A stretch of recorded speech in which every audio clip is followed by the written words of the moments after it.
Last year, I watched someone throw away something worth more than £20 without even realizing it. Gran Betty would have been horrified.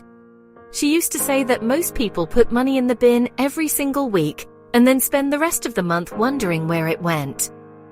But here's the interesting part. Years ago, Gran Betty turned a single discarded item into savings worth more than £100. Most people would have hauled it straight to the tip. She saw something completely different. And I'll tell you exactly what it was later in this video because the lesson behind it changed the way I think about money forever. When I was little, I genuinely believed Gran Betty had some kind of superpower. Not the kind from comic books, not magic, not luck. Her gift was seeing value where everyone else saw rubbish. An empty jar wasn't waste. It was storage. A broken chair wasn't junk. It was timber. A biscuit tin wasn't clutter. It was a future solution waiting patiently for a future problem. A tangled bundle of old cables wasn't rubbish. It was copper. And somehow Gran Betty was nearly always right. I remember standing beside her one morning as the bin lorry rolled down our street. Neighbors wheeled out overflowing bins packed with things they had bought with perfectly good money. Gran Betty watched quietly. Then she shook her head. "You're not throwing away rubbish, darling." She pointed toward the bins. "You're throwing away opportunities." At the time I thought she was exaggerating. Now I know she wasn't. Because one of the biggest financial mistakes people make has nothing to do with salaries, investing, or budgeting.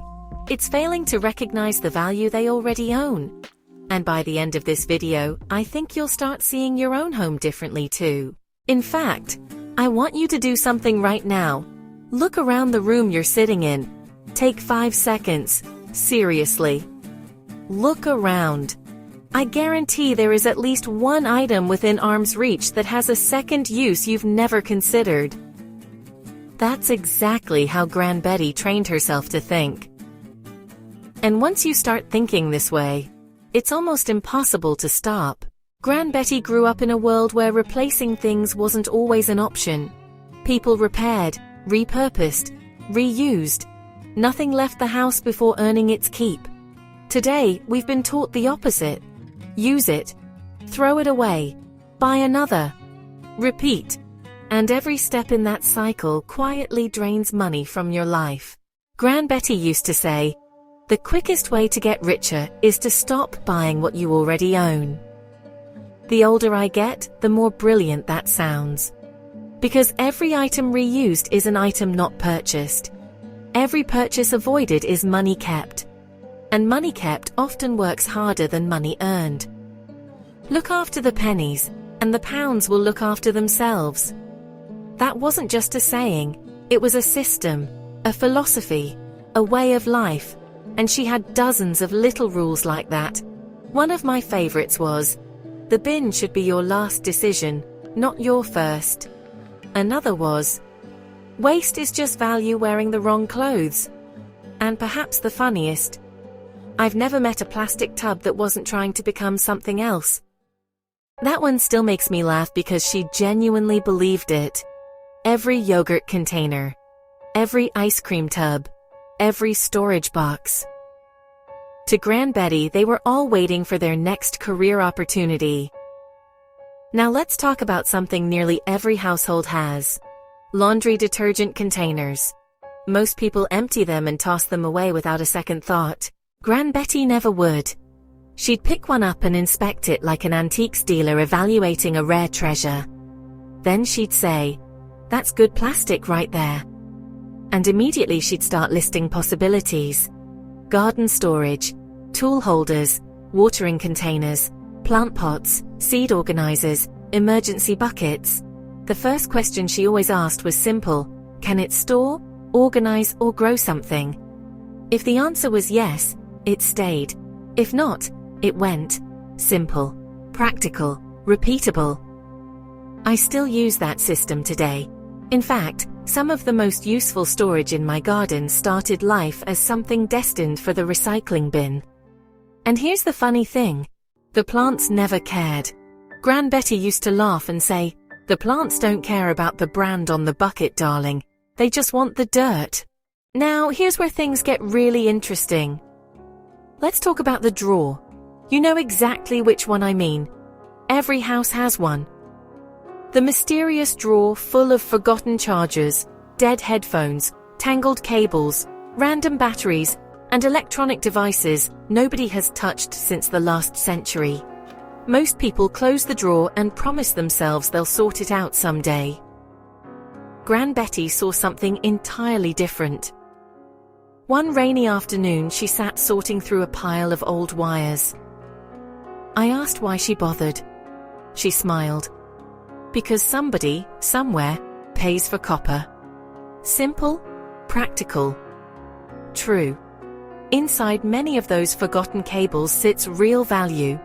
Not life-changing wealth, but hidden value all the same. And here's the important lesson. Gran Betty never looked for one big financial breakthrough. She looked for hundreds of tiny wins. One saved purchase, one repaired item, one reused container, one avoided expense. Those little victories stacked up year after year. And eventually they became serious money. I remember helping Gran Betty clean out her shed one summer afternoon. Now when I say clean out, I don't mean throwing everything away. Gran Betty considered that a failure of imagination. We pulled out old jars, bent plant labels, offcuts of timber, a rusty biscuit tin, several mysterious objects that looked like they belonged in a museum. I looked at the pile and asked, "Why are we keeping all this?" She smiled. "Because experience taught me something you haven't learned yet." What? The day after you throw something away is the day you discover why you needed it. I laughed. 3 days later, she proved herself right. A garden gate latch broke. The exact piece she needed was sitting inside that rusty biscuit tin. 10 minutes later, the gate was fixed. No trip to the shop, no delivery fees, no wasted afternoon. She looked at me and grinned. "Still think it's rubbish?" That was Gran Betty, constantly turning everyday moments into life lessons. And before I tell you about the item that saved her over £100, there's something else she taught me that most people get completely wrong. People often assume resourceful people are cheap.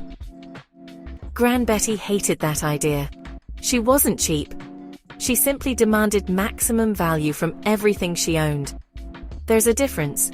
Cheap focuses on spending less. Resourceful focuses on getting more.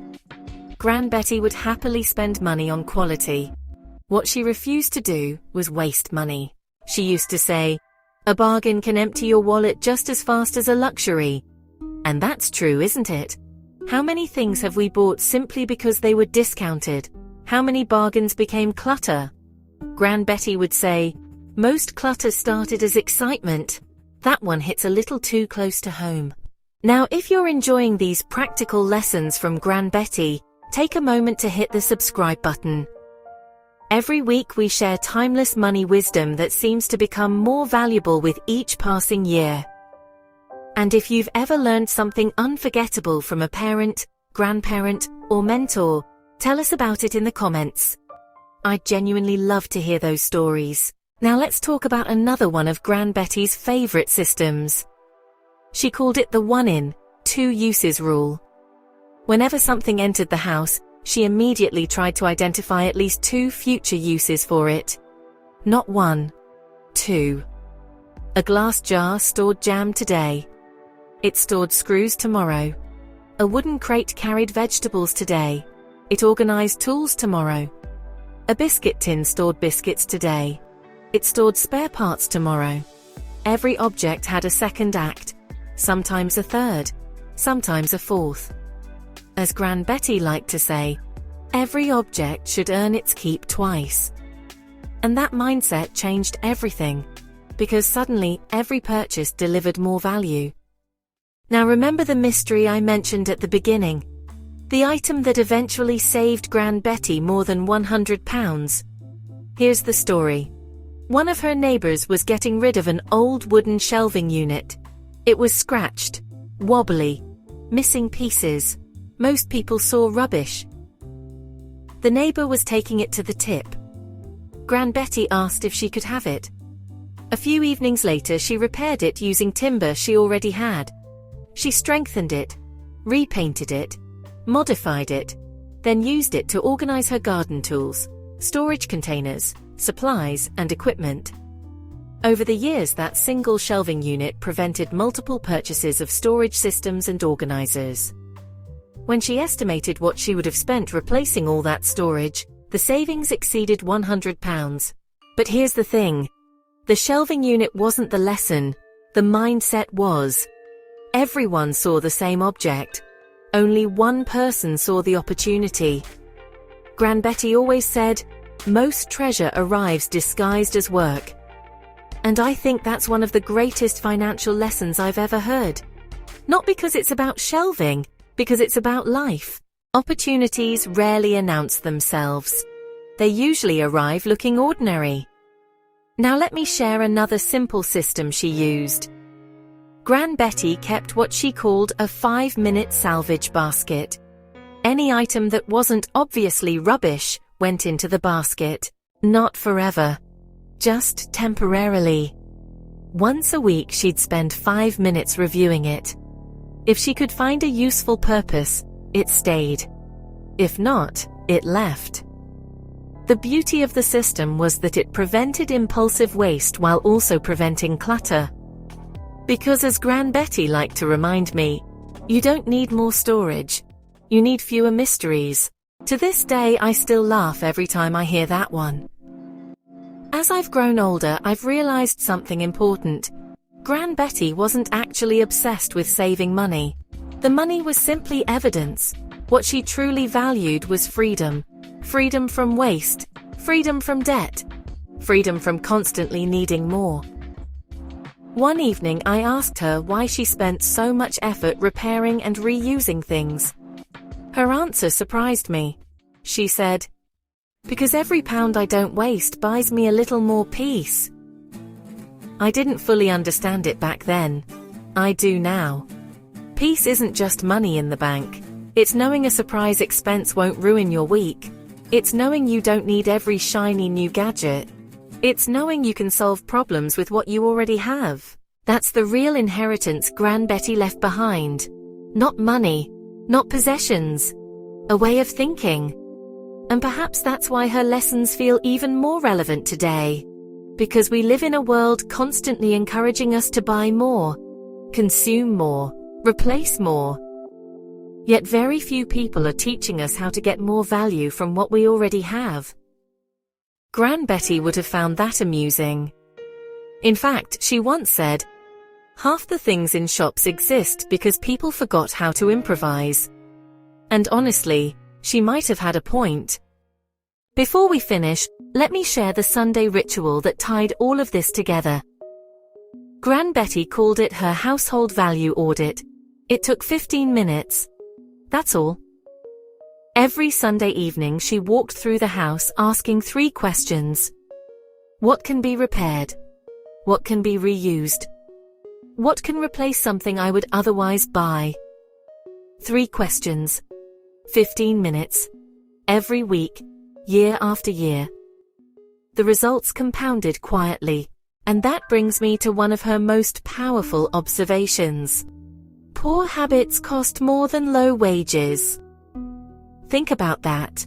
Most people search for bigger incomes while ignoring the money leaking away through waste, clutter, convenience, and unnecessary purchases.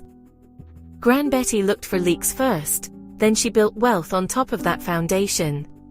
So here's my challenge for you. Before today ends, find one item you were planning to throw away. Just one. Ask yourself how it could earn its keep a second time. Then put Gran Betty's philosophy into action. And when you do, come back and tell us about it in the comments. Your idea might inspire someone else.